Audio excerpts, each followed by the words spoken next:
This is your ultimate stop for everything sports. The Golden State Media Concepts Sports Podcast. Should I say more? From the NFL, MLB, the NBA to MMA, it's all in here. The Golden State Media Concepts Sports Podcast. Listen now.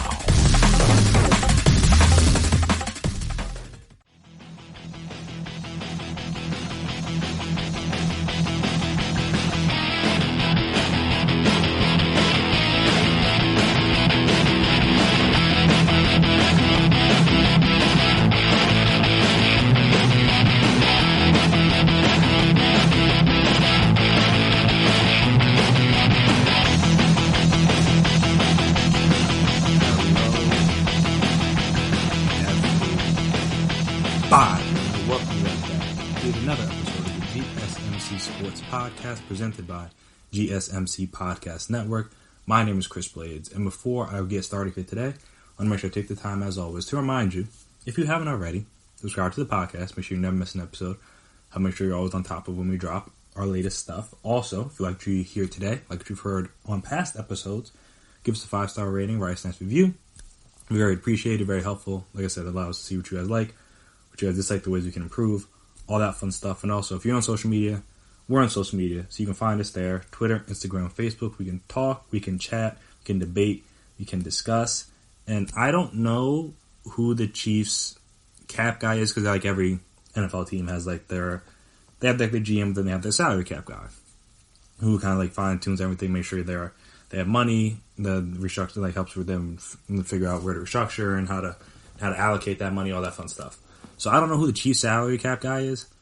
But I need to know if he's giving out financial advice, because I'm not sure how, but the Chiefs just find ways to keep their team together. I mean, as we talked about last week, there's the Biggs Mahomes deal, and there's this whole discussion, like, again, whether it's team friendly or it's player friendly, whatever. Yeah, it's $500 million.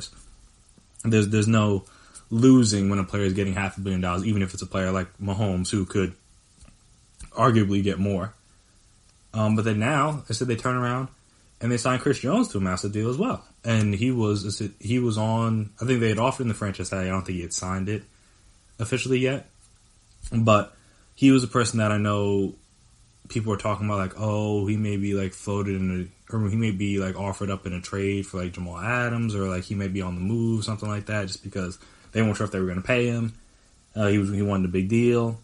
All that fun stuff, and obviously once the Mahomes deal hit, you're like, oh, how they'd be able to afford everybody, whatever.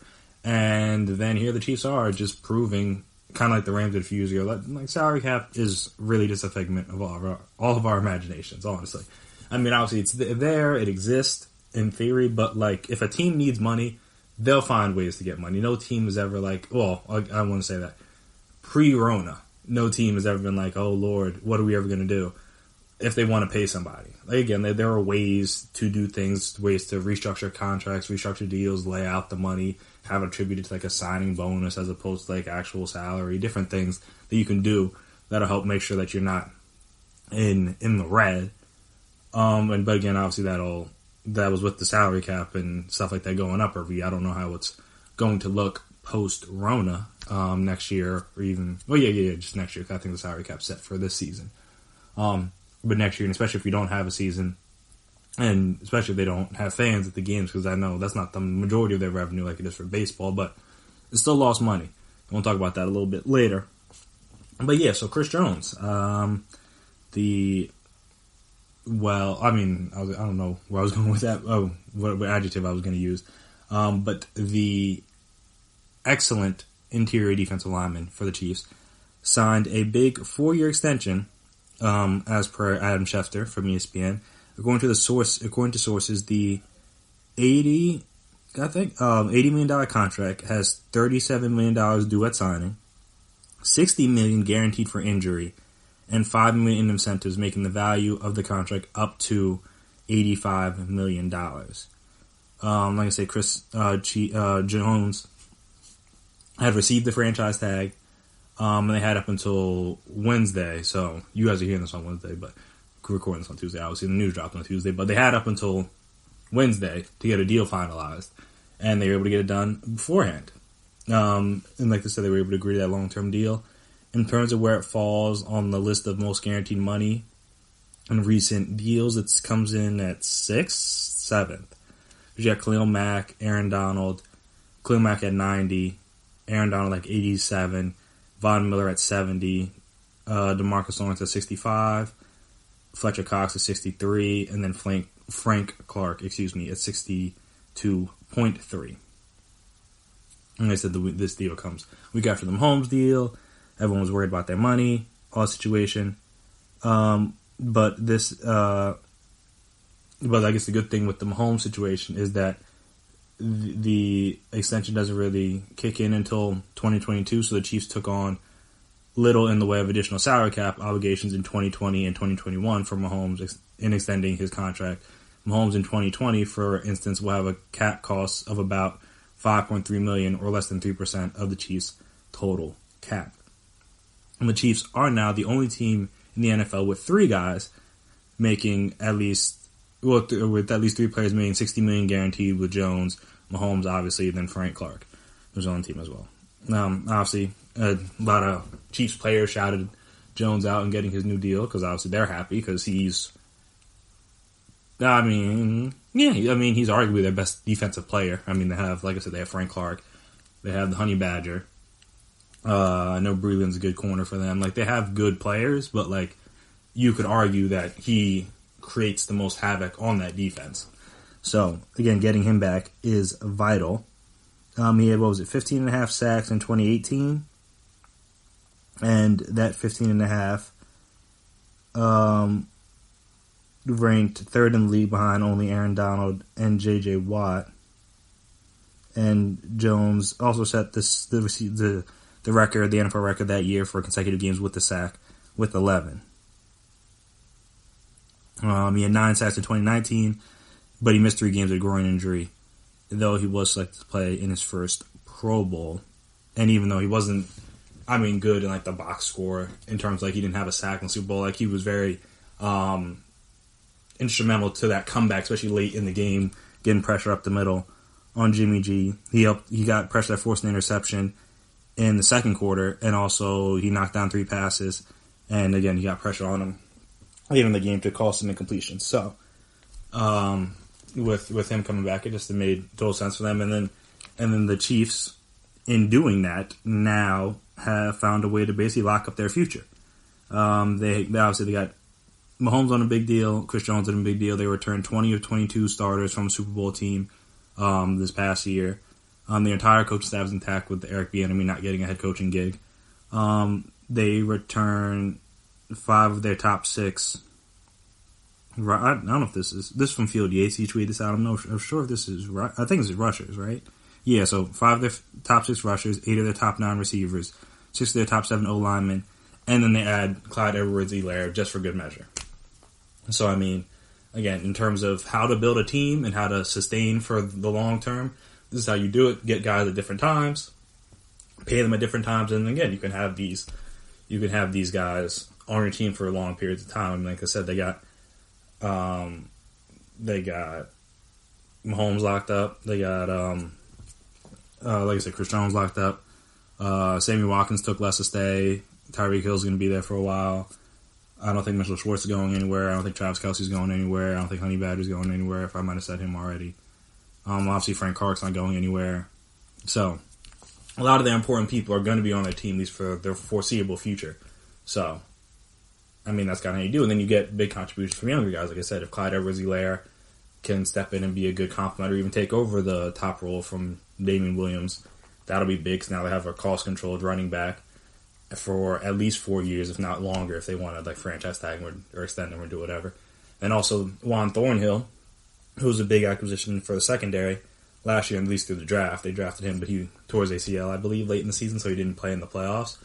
But again, he was good for them in his rookie year, and then he's going to be there for at least 3 more years and extensions and stuff like that. So, like I said, the way the Chiefs have been able to build their team is very good for them, and is very good in terms of seeing how you can build things for success. Because it's a little bit different than the Rams philosophy, where they just tried to acquire a bunch of guys and then pay them a lot of money and hope it worked out. The Chiefs kind of, a lot of it's more homegrown. Obviously, they got Honey Badger. Like I said, Breland wasn't drafted there. But like most of their guys, I guess Sammy Watkins wasn't drafted there. But a lot of their guys, Mahomes, Hill, Kelsey, Schwartz, Chris Jones, a lot of their guys are homegrown guys. Oh, Frank Clark, I guess they traded for it too, so that's another one. But a lot of their big-time guys are homegrown guys, and that's what's most important. You need to have those. If you have a bunch of guys that you just trade for, it makes it a little bit hard to sustain that success. Then you got to pay everybody, and it gets all difficult. But when you draft the guys, then again, you're paying them at different times, and then in theory, that would make it easier. Like I said, now the Rams had to get rid of people. I guess they drafted Dogger, but then they have to get rid of Brandon Cooks. And they still haven't given Jalen Ramsey an extension. We'll see if they'll do that either before the season or after the season. And like I said, they had to get rid of Aqib Talib. Like they had to get rid of Marcus Peters. Like I said, that's what happens when you try to acquire too many people. And if it doesn't work out, now you got to start shedding some of the salary because now you're paying too many guys too much money. So I said the way the Chiefs are going about it, very good. Like I said, if their salary cap guys giving out financial advice, I'll be tuned into that because, I mean, not that my finances are bad now, but, you can always use some advice. And clearly he knows how to manage some money. But Chris Jones wasn't the only guy to get some money today, or potentially get some money because I don't know if the Garrett deal is official yet, but apparently the Cleveland Browns are finalizing a massive deal, a 5-year extension worth $125 million for star pass rusher Myles Garrett. The deal, which is worth a total of $144 million over 7 years, will make Garrett the highest paid non-quarterback in the NFL. Garrett entered the offseason with 2 years left on his rookie contract, obviously after they picked up his 5th-year option. Garrett is expected to sign the contract early Wednesday after passing a physical, after he passed the physical on Tuesday. But we'll see if that news comes down.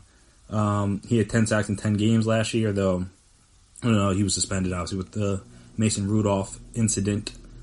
And he's been a great pass rusher since he got in the league, ranking 4th in sacks per game with .82 since 2017. According to ESPN stats and information, opposing quarterbacks' QBR drops by more than 20 when Garrett is on the field compared to when he's off. So you can see why he's getting paid the big bucks. So I think the highest current average annual salary for a player is Khalil Mack at $23 million, and if he got this new extension, it would rank him above Khalil Mack. So good for him. But yeah, another one just it makes sense. He's been an amazing player, and when you have good players that play well for you, you give them extension. That's just how sports work in theory. Again, that's not. We'll talk about some players that aren't getting big extensions potentially before the franchise tag deadline tomorrow. But you would think you draft a guy, he plays well, you give him money. Seems that it doesn't. Granted, I'm not GM. I only play one in Madden and 2K, and MLB The Show. But that seems pretty simple to me. All right, I draft a guy, he plays well, he's a contributor to our team, he helps our team win. Why would I not want him on the team for a longer period of time? Especially when it's one of the key positions like quarterback, offensive lineman, pass rusher. Maybe, again, spend Ben Boney on a corner. Receiver maybe after that. But I'm saying, quarterback, offensive lineman, defensive lineman, in my personal opinion, those are the 3 guys first. And then, like I said, you find out where you can get from there. But again, if you have a good quarterback, you have somebody that can protect him, or you're going to have somebody that can get to the quarterback, and they're good, there's no reason to let them walk or go in some sort of dispute over money or stuff like that. It doesn't make any sense to me. Again, not every franchise does that, but that's just to me. And Myles Garrett is one of those guys. He's been great. And also, I guess this is the 3rd big-time extension from his draft class. So you got him, you got McCaffrey, and then Mahomes so far, at least in the top 10. I don't want to speak for everybody in the draft class, but at least in the top 10, those are all 3 record-setting positional deals. So that's good for that class. We'll see what happens with Deshaun and some other guys. But I mean, hey, this is what happens when you have good players. You pick in the top 10, you expect, or top half of the draft, you expect to get good players, And when you get good players, they perform well, and then you have to pay them. And this is what we're doing. So obviously, I mean, the Browns were never going to let him go. There was never really any talks about that. But good for him to get the bag. Because, I mean, at the end of the day, isn't that what we all want? Get as much money as we can doing whatever it is that we can. More or less, again, not everybody values different things in life. But in theory, you want to be, most people, I don't want to say everybody, most people want to be compensated for their work, and especially compensated well if they do a good job at their job. So, I said Myles Garrett is good at his job. He's getting paid like he's good at his job. Makes total sense to me. No real reason to debate it. So, the Browns clearly thinking the way I'm thinking. Like, look, this guy's good. We'll just lock him up. Not even playing games. So yeah, we'll see if that deal becomes official on Wednesday, either before or after this drops. But as we mentioned earlier, now we're going to talk about the flip side of things and some guys that are looking like they're going to be playing out the season on the franchise tag, at least as of right now. We'll see if that changes come Wednesday, and this is all a moot point. But for the time being, it sounds as if there's a couple guys that are going to be looking for big extensions next offseason. So we'll talk about those guys, two guys in particular, right after this break. So stay right there.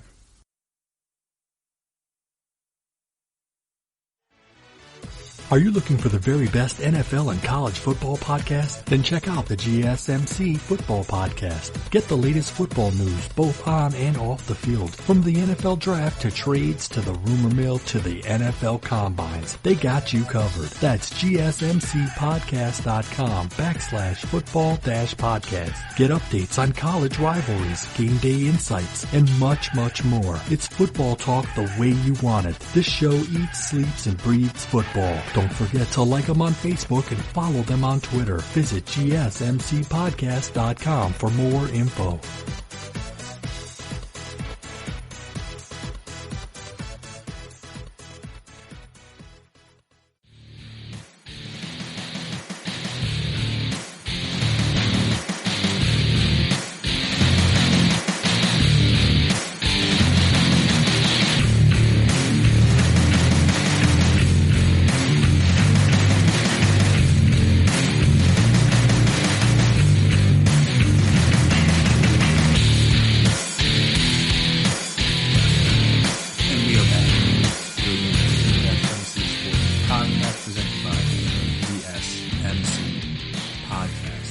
So, like I said before the break, we talked about the guys that got paid. Now we got to talk about the guys that unfortunately may be waiting until next year to get that big extension. And the first one is obvious if you've been following the negotiations between this player and his team over the course of the offseason. You know who I'm talking about. But we're not going to talk about him. We're going to start with somebody else first. And that person is Derrick Henry. Apparently, it's being reported now that the Tennessee Titans and Derrick Henry are not expected to reach an agreement on a long-term extension by Wednesday's deadline.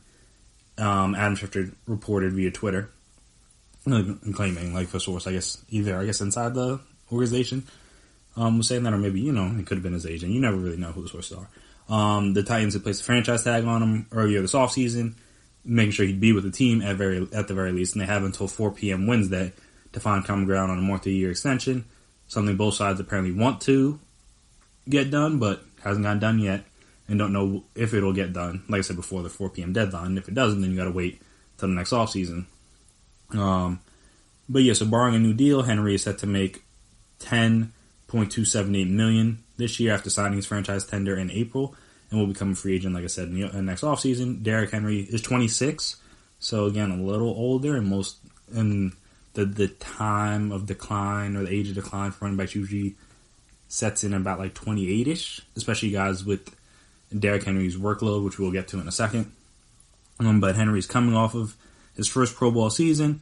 In 2019 with Titans, he led the league with over 1,500 yards rushing, and being the main cog in their offense that helped get them to the AFC Championship game.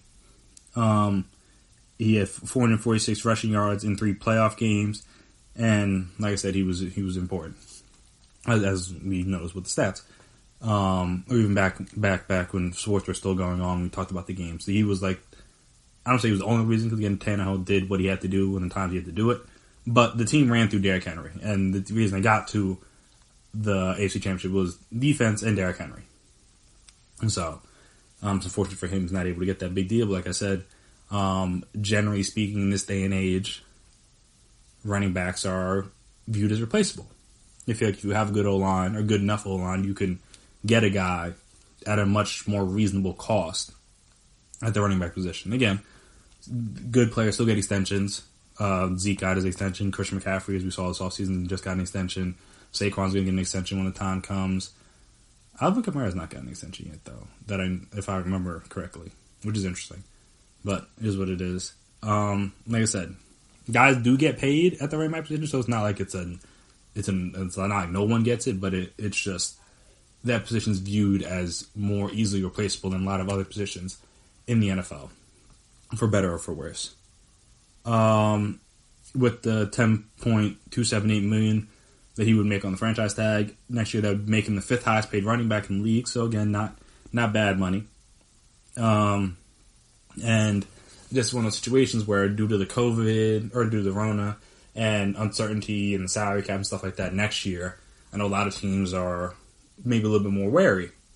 Well, at least now they are a little bit more wary of giving out the big time extensions, though obviously Chiefs didn't care about that. But hey, we'll see if it comes back to bite them or not. I mean, they locked up good players. It is what it is. You can't really complain when you lock up good players. But we'll see if, like I said, the salary cap, if it take some tumble next year, and see if that's going to factor into what they're going to have to do with their team. Maybe if they got some positions or whatever. But for the time being, the Chiefs are like, hey, look, we'll figure that out. We'll deal with it when we got to deal with it. Right now, we're trying to win some Super Bowls. You feel me? So that's what they're trying to do. The Titans are a little bit more hesitant. Well, I mean, I don't want to say that because they paid Ryan Tannehill. So there is that. So they have faith in him. But again, as we talked about in the last segment, if you have a quarterback, you have a running back, and you have, not a running back, excuse me. You have a quarterback, an offensive lineman, or a defensive lineman. It's very good. Then you just lock them up. I feel like that's a pretty basic philosophy for that. Again, you got quarterbacks the most important position. So that means you want guys that can protect them and guys that can get to them. And that's usually where the big money goes, and that's usually where the guys, as I said, usually guys don't have trouble getting extensions at those positions. If they're good, though we will talk about one guy that's having trouble in a couple moments. But yeah, so Derrick Henry already has over 800 carries in his career. Has had back-to-back 1,000-yard seasons, had a lot of carries. And, let me not say that for certain. Let me check up his college stats. I don't want to say for certain how many carries he had in college, because I don't know off the top of my head. But he had, he had over 600 and almost 400 that last season, the Heisman year.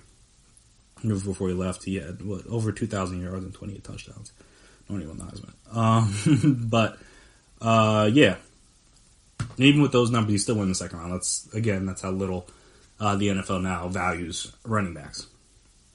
Especially when you're talking about a guy who's he's like 6'3", 250, ran like a 4.5, and still, like I said, he's struggling to get money at that size, that speed, that strength. And they're like, we don't know. But I said it's just because most teams don't value running backs. Even on a team where the run game is vital. Like I said, that was why I was always kind of dismayed about the fact that the Cowboys were afraid to give Zeke big money. Kind of like, not that, again, Zeke is the be-all and end-all. Obviously, we saw what Dak did this past season. But up until then, he was the main cog of that offense. He was the reason why the offense was as successful as it was. I mean, he literally won Offensive Player of the Year's rookie year. So, I mean, you could argue that he was, up until, again, this past season, where it might have changed hands, but up until this past season, he was the most important player on that offense. So you can't have that and then have him know that, have the team know that, have everybody know that, and just be like, but we're not going to pay you, though. Like, it would just look bad, in my opinion. Again, they had figured out it wasn't a big deal. you almost have to threaten to hold out, but again, they got to figure it out, and he got paid. So we'll see what happens with Derrick Henry, but I think there's a decent chance that if he has another big year, has a lot of carries, they're going to feed him the ball a lot. And, well, again, assuming we have a season. We still got to get through that part. But if we do, then I feel like he will be a major player for the Titans, and he'll obviously be getting the ball a lot. So because of that, there's a good chance that they might be willing to let him go at the end of the year, which is unfortunate, but just one of those things where, again, a lot of teams are just willing to use you up and then let you go. And we'll see if the Titans are different. I know they said they want to get a deal. The GM seemed welcoming to the idea of bringing Derrick Henry back, but again, no deal's been made yet. So I think they're just going to play the season out and then just go from there. Which, I mean, hey, I kind of get, but at the same time, it's like, he was really important, and you paid Ryan Tannehill, so it just looks kind of funny in the light to me. Speaking of things looking funny in the light, this Dak and the Cowboys situation looks very, very bad. And obviously we talked about this a couple times already on the podcast, but now we're coming up on the deadline, and I didn't think we would be here without them having reached a new deal. I figured they would have reached a new deal before. They still may, like I said, by the time you hear this, they may have already reached a new deal. But as saying, at this point in time, it seems like it's not going to happen. And then now everybody's in a pickle.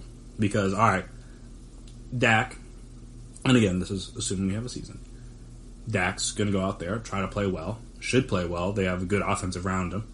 Got a better coach in Mike McCarthy.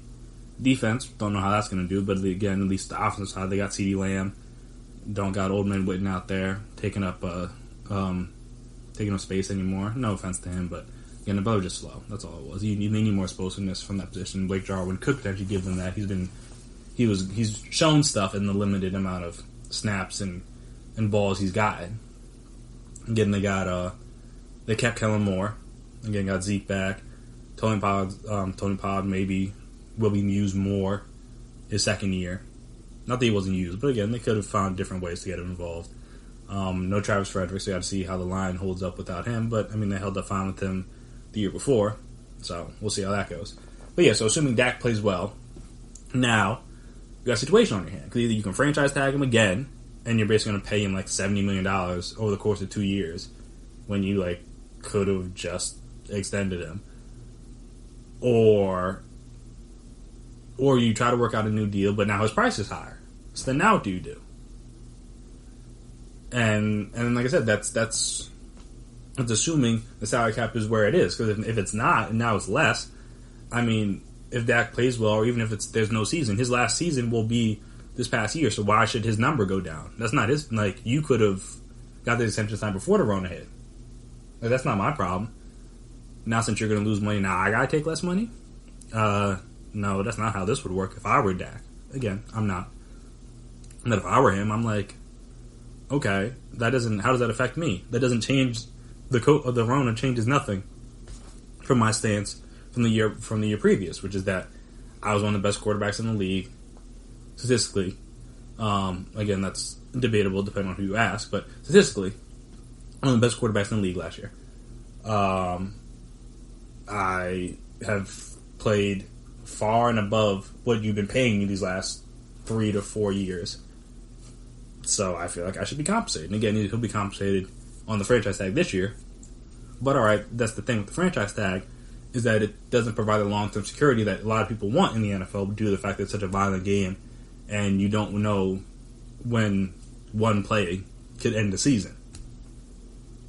So because of that, you want guarantees to know that, alright, if something happens to me, like if something happens to Dak this year, now all of a sudden, like I said, now you're going to potentially have less money because of Rona, but also now you'll not be worth less because you're not coming off of an almost 5,000 yard season with 30 touchdowns. Now you're coming off now you're coming off an injury riddled season. Again, don't want that to happen, but if that were to happen, it's hypothetical. So like I said, so now he's stuck in that situation. Then on the flip side, the Cowboys are stuck because if he plays well again, now you're just going to owe him more money. The price is not going to go down. Also, by this point next year, Deshaun Watson probably will sign a new deal. Assuming he doesn't sign it before the season even hits. Like, by the time you start negotiating in the next offseason, Deshaun Watson, if he hasn't, he'll be up for one soon again. Now you got guys like Lamar Jackson up for deals. Baker if he plays well. Darnold if he plays well. Like, now you're going to be competing with more players, while the other quarterbacks from his draft class or from the draft class after him are all locked in. And, like, the price is just going to keep going up and up and up. Like I said, obviously the Mahomes deal doesn't really affect too much on Dak because he's not Mahomes, but, like, you could argue whatever Deshaun Watson gets, he could get, if not more. You could argue that. I'm not saying Jared will go for it, but you could at least, there's a debate to be had on whether Dak is better than Deshaun Watson. And it's a legitimate debate. So I'm saying with that, it's like, all right, if he gets a big deal and he's making more money than Wentz and more money than Goff, then how does that lower my price if I'm Dak? Like, all right, I think I'm better than this guy. I should be getting paid more than him. That's just kind of how the deals go. Again, Mahomes is going to be the outlier. No one's going to get paid that much outside of maybe, as we talked about, outside of maybe like a Lamar or like a Trevor Lawrence or somebody like that down the line. But from this current group of quarterbacks in the league that are up for deals, no one's going to get that kind of money anytime, at least in the next year or two, I don't think. Like I said, outside of Lamar. But you would need to probably win a Super Bowl in order for that to happen. Which, not impossible, but again, you got to get through the season first. But yeah, so just like, it's how the Cowboys haven't figured this out before now is mind-boggling to me. But I knew once the Mahomes deal got signed, they were probably in trouble. And even, I don't even say that to be like, oh, because, like, again, that's the outlier. You can't really compare yourself to Mahomes. But that's not going to bring my price down. Like, all of a sudden, Mahomes signs a deal, and now I'm like, oh, okay, I should take less. Like, no. He took a number I'm never even going to get from his contract. So that doesn't change anything for me. If anything, it raised my price a little bit higher, because I'm like, all right, well, if he's getting that much, I could at least get a little bit more. But you can at least add a little bit more on the top for me, if I'm Dak. So we'll see. There's been conflicting reports on whether they've been talking or not been talking, how much he may or may not have turned down. There's reports out there he turned down like $100 million, which is like a lot, but at the same time, like, other guys are getting paid a lot more than $100 million in guaranteed money. So why would he just be happy with 100? Though again, he is asking for one less year, so that could be why. And still, $100 million is $100 million. But I'm just saying, I mean, Kirk Cousins got almost $100 million for 3 years, and I think Dak's better than Kirk Cousins. So what are we doing here? But yeah, we will see if they can, Cowboys and Dak, can figure something else or figure something out before the deadline at 4 p.m. Because if not, then I don't, like, what's the best case scenario for the Cowboys? Like, he plays good, but not like that much better than this past year, and you don't win a Super Bowl, and then you're still going to have to pay him money? Or he plays really well, you win a Super Bowl, and now he's worth even more money? Like, I don't know what the end game is here. Because again, what happened with Kirk Cousins is that he played out 2 franchise tags and they let him walk. Like, generally speaking, if you have a quarterback that you like, you pay him. So if they haven't paid him yet, again, we will see what happens. See before the 4 p.m. deadline if they sign him. But if they don't, then it just goes to show that there's something lacking with their faith in him. What it is, we may never know. But like I said, if you like a guy, you give him an extension. That's just kind of how these things work. Especially at the quarterback position. Those guys really generally don't have to beg for their money or plead or have drawn out negotiations to get franchise tagged multiple times. Like, a lot of those guys just like get their extension if they play well, and Dak's played well. So it's just weird, is all it is. It's weird. But we'll see. Like I said, maybe this will all be a moot point. The Derrick Henry thing, I don't think will be. Maybe the Dak thing will be a moot point, and he'll get paid. And, well, he's getting paid, but, like, get his extension. And everyone will be happy in Dallas. But if not, it's going to lead to a lot of discussions. Because it's going to be hard to say that you are behind Dak if you weren't willing to give him a contract extension this year. Or you support Dak, you think he's good. You think he can be the leader of the franchise for the next 10 years. If you're not even willing to give him a contract now. So I'm just saying, it'll be interesting to look at. Speaking of things that are interesting, this WNBA and Elena Delle Donne situation.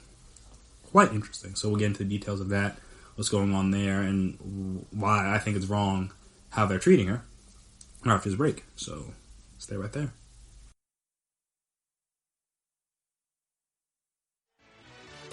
Check out the show that's built on the MMA. From the UFC to extreme cage fighting, they got the fights covered. Check out the GSMC MMA podcast. Get the latest news on past or upcoming fights. Join us as we talk to and about some of the biggest names in the MMA, past, present, and future. When it's the fight game, there's just one show to check out. GSMCpodcast.com/MMA-podcast. Don't forget to like them on Facebook and follow them on Twitter. Visit GSMCpodcast.com for more info.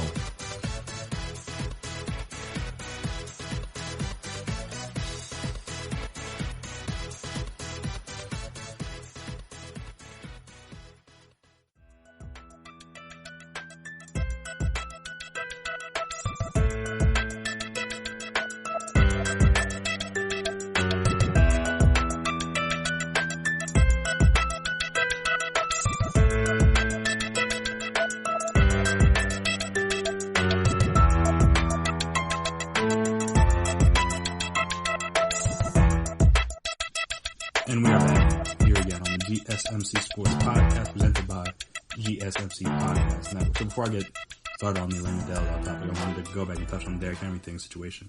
Real quick, I think it was a tweet from Field Yates. And I'm saying just go back and look at his Twitter and look at the his tweet about the potential free agent class. Because I know I talked about Alvin Kamara not getting an extension, but also Dalvin Cook didn't get an extension, Leonard Fournette's not getting an extension. Just look at the names of that free agent class. Yeah, if you're in need of a running back, and again, not all those guys are going to hit free agency, but, there's going to be some good ones out there, potentially. And then Jim Nagy, the guy who runs the Senior Bowl, he also tweeted out that the running back class for that year is great, too. Coming into the draft, obviously, you got Travis Etienne, Najee Harris, Chuba Hubbard, Trey Sermon, among other guys that may rise up if there is a college football season. So, Derrick Henry is in a tough spot because, there's going to be a lot of good free agents out there. So, not that he's not better than most of those guys, but, hey, if all those guys haven't got signed yet, it's going to be hard for me to be like, yeah, we should sign you. So, there is that. But, back to Elena Delle Donne. Her situation is the literal definition of a mess. This is from ESPN. A panel of physicians has denied reigning WNBA MVP Elena Delle Donne's request to opt out of the 2020 season because of medical concerns. A decision she said, is at odds with the advice she received from her personal physician, the Washington Mystics star, and her agent told ESPN. This was on Monday. The independent panel of doctors the league appointed to review high-risk cases have advised that I'm not high-risk and should be permitted to play in the bubble, Delle Donne said in a statement released to ESPN on Monday. I love my team, and we had an unbelievable season last year. Yeah, they won a championship, and I want to play, but the question is whether or not the WNBA bubble is safe for me. My personal physician, who has treated me for Lyme disease for years, advised me that I am at high risk for contracting and having complications from COVID-19, Delle Donne added in her statement. I'm thinking things over, talking with my doctor and my wife, and look forward to sharing what I ultimately plan to do very soon. The panel of doctors was convened by the league and the WNBA Players Association. This is her agent, Erin Kane, talking. She said, I know doctors don't always agree with each other and that there are different opinions on certain things within the medical community, and now I have a star player who is in an incredibly difficult situation because of the way things are lined up.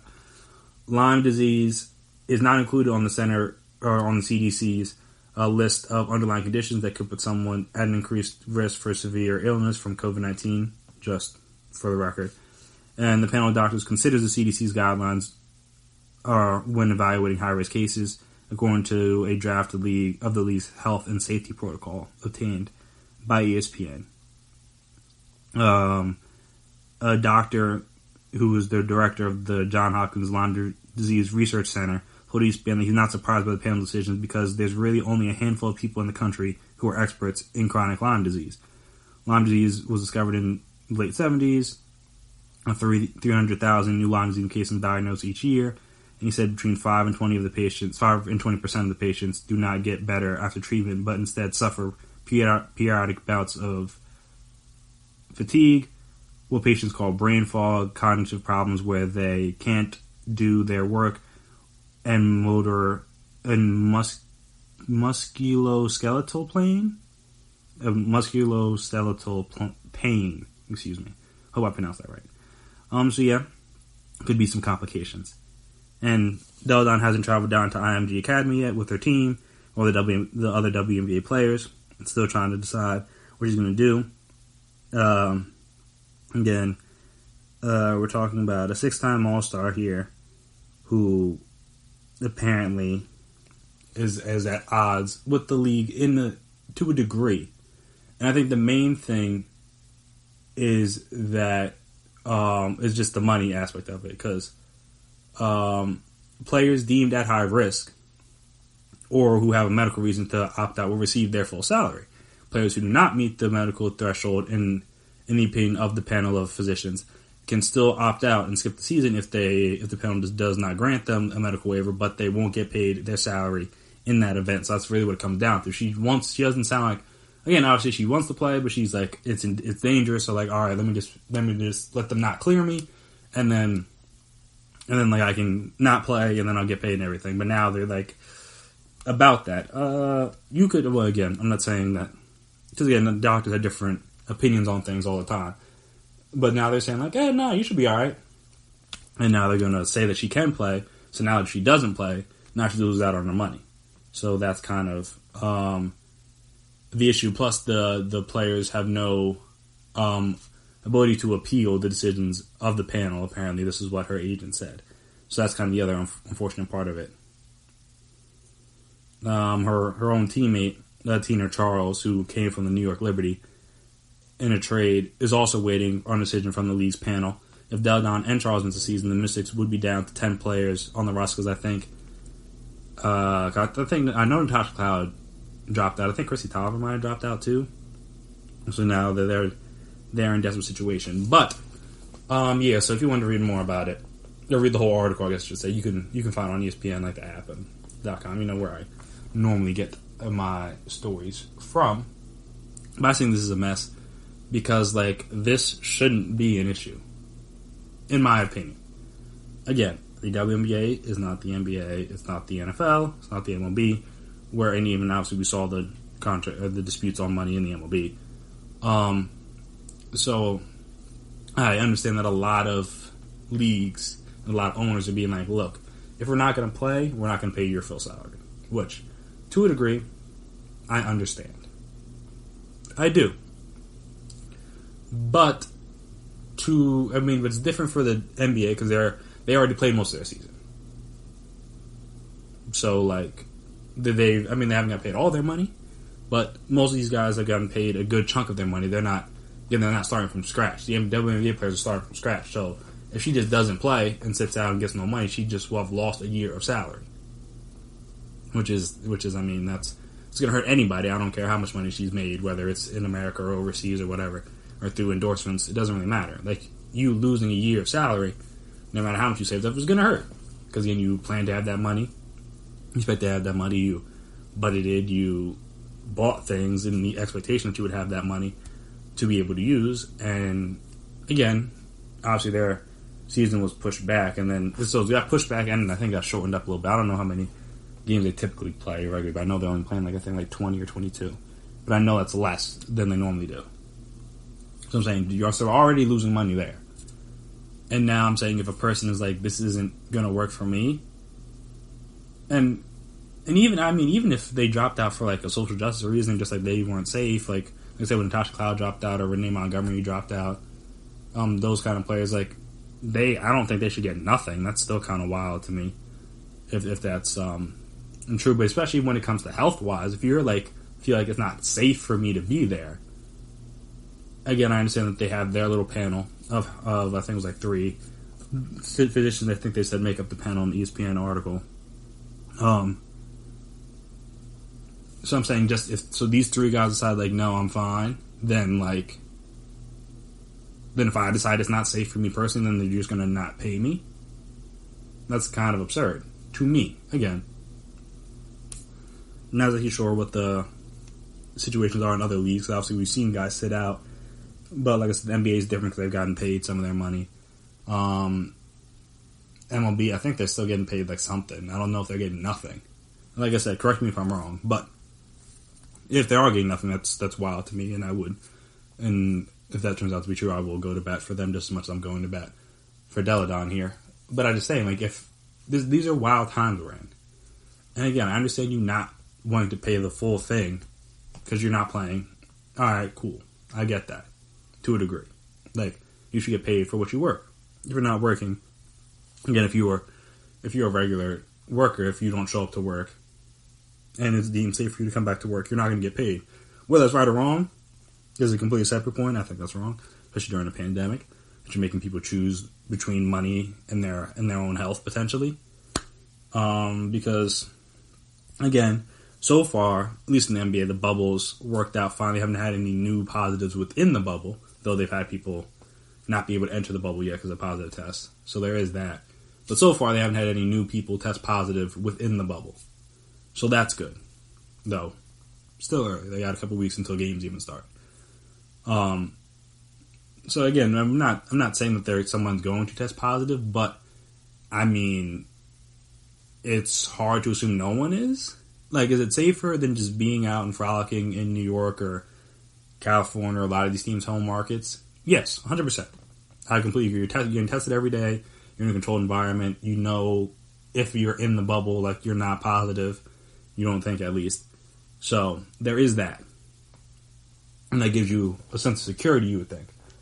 But at the same time, it doesn't mean it's going to last that whole time. Like, you don't know. Like, again, all it takes is one case to cause an outbreak within the bubble, potentially. And then, obviously, no one wants that, but it's not impossible. I mean, every league has had it happen, whether you've tried to contain it or not. Like, it's happened in every sport, more or less, that's come back. Whether it's before or after. I mean, even Beasley, Michael Beasley, who's going to join the Nets, tested positive and couldn't even go. So again, it's happening to guys even signed off the street. They're testing positive. So again, it's unreasonable, in my opinion, to assume no one's going to get it. So I'm saying, if it's possible that she could get it, and it's possible she could be compromised, I can completely understand why she would not want to play. But so then, from that standpoint, I'm like, all right, she should, like, you shouldn't be going back and forth with one of your best players, with one of the ambassadors of the sport, one of the people that is going to help, in theory, or has helped the game continue to grow. And again, I understand that there's other guys they can bring in. But again, we're talking about the Sabrina Ionescu who's coming in.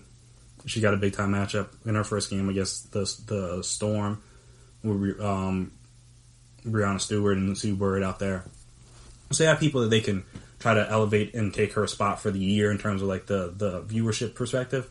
But again, this is a woman who's a 6-time All-Star, was an MVP, won a finals. Like, again, one of the best players in the league, and you're talking about not paying her. And I'm not saying that star players deserve special treatment, but also, like, star players get special treatment. Like, that's just like a thing. And I'm not saying it's right or it's wrong, but I don't think if Patrick Mahomes doesn't want to play this year, I don't think the Chiefs are just not going to pay him anything. And Tom Brady was like, I'm good. I mean, he's not, based on some of his actions with the workouts and stuff. Like, he's going to play. But, like, again, guys like that, and then no one's going to be like, oh, no, we're not going to pay you. Like, I would be shocked if there was a back and forth with those guys having to fight and crash and claw and claw, and beg for their money. And that's not saying that's what she's doing, begging for her money. But at the same time, it's like, if I don't think it's safe for me, because again, at the end of the day, this is a personal decision for me, then me just getting nothing seems kind of wild. To set like a certain amount, like, again, you don't have to get paid for all the games, even though it's already a short season. But like I said, to get paid nothing for the season, basically you just miss a whole year's of salary. And like I said, it doesn't matter what reason you have to sit out. You just give them something. I don't think the league is in that bad of a situation financially. Maybe it is, but I would hope it's not such a situation where they can't even afford to pay the people that sit out. And again, I completely understand not paying the people for every game because they're not playing. Get that, but at least give them something. Like that, it's wild when it happens in the regular world. It's wild when it happens in sports. Like, again, there's a lot of, I don't say a lot of, I don't know personally, But I imagine there's situations all over the country where people are having to decide where they're going to work to make money to pay bills and do things, or in favor of like risking, or in spite of potentially risking their health and catching the Rona. And that's where Delle Donne might be. She sounds like she wants to play. She sounds like she's excited to play. But at the same time, it's like, if it's not safe, or I don't think it's safe, or my doctor's telling me it's not safe, then I shouldn't be out there. Because again, the last thing any of these leagues wants to have happen is someone pass away or be seriously like hospitalized or anything. Because if that happens, then all leagues are getting shut down again, I promise you. If someone serious gets it and it gets it bad, they're not going to be playing sports. I don't think. Personally. Like, they're going to just have to shut everything down again. Because how can you have that happen? How can you have someone like get sent to hospital or be on a ventilator, or potentially even pass away due to the Rona because you were just like, we need to get these games played so bad? Like, that would be crazy. And again, these people, just because they're athletes, that doesn't mean they're not humans. Like, they can catch it just like, as we've seen, people have caught it. Luckily, no one's caught it that badly yet, but all it takes is one. All it takes is one. And if Elena Delle Donne doesn't want to be that one, granted, she can still catch it in the home market. But at least in theory, she can be safer and more and take more precautions. She'll have her actual doctor down there with her. Or the doctor back in DC or wherever she lives with her. So if something were to happen, he could potentially have an idea of how to treat it better than just a regular doctor would. Because not everybody, as we talked about, not everybody's an expert on Lyme disease. Because not that many people have it in this country. Enough, but it's not like a thing thing has. Or at least, or even a good portion of the country. It's not like I said, I know, I don't want to speculate. But yeah, it's wild to me that she's even in this back and forth with the league. Because, like, again, she's a star player. If she wants to sit out, just let her sit out. Like, she shouldn't have to fight to be like, I don't think it's safe for me. If my doctor tells me it's not safe, then why would I not listen to my doctor, my personal doctor that knows that she's had the disease, I think, been diagnosed since 2008. So she's been working with this guy every step of the way on this. So he knows her better than anyone else in terms of, like, her body and disease and stuff like that. So you're just asking 3 random doctors, like, no, you're fine. Like, I think, not that I would disagree with them, but I would take the word of my own personal physician that I picked out and I've been dealing with for years over the opinion of those 2 guys. Just in my opinion. That's just me. Teach his own. But that's just me. So, again, I think the whole situation's kind of a mess, and it's very unfortunate, and hopefully they can get it squared away. Or, hey, maybe she'll just play and hopefully nothing, like I said, hopefully nothing bad happens. Because if something bad does happen, then the WNBA has blood on their hands when it comes to that. So, like I said, no one wants that. So if she doesn't want to play, just let her not play and let her get some money. Like, I don't see what the big deal is. They had the money set away to pay her anyway. It's not like they didn't plan on paying her this year.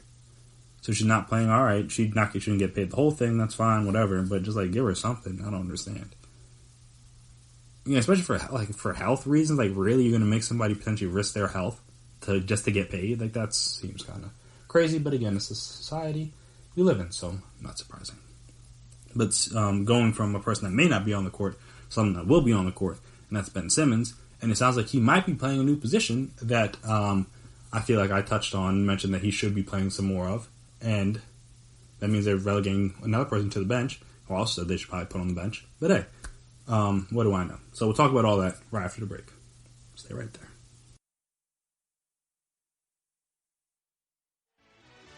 Are you looking for help for your fantasy football team? Check out the GSMC Fantasy Football Podcast. Get today's best advice on who to start, who to sit, even who you should draft. From sleeper picks to red hot lineups, they got it all covered for you. That's GSMCpodcast.com/fantasy-football-podcast. We'll cover traditional leagues, dynasty, PPR, even IDP leagues. When you need fantasy help, there's just one show to hit up. Don't forget to like them on Facebook and follow them on Twitter. Visit GSMCpodcast.com for more info.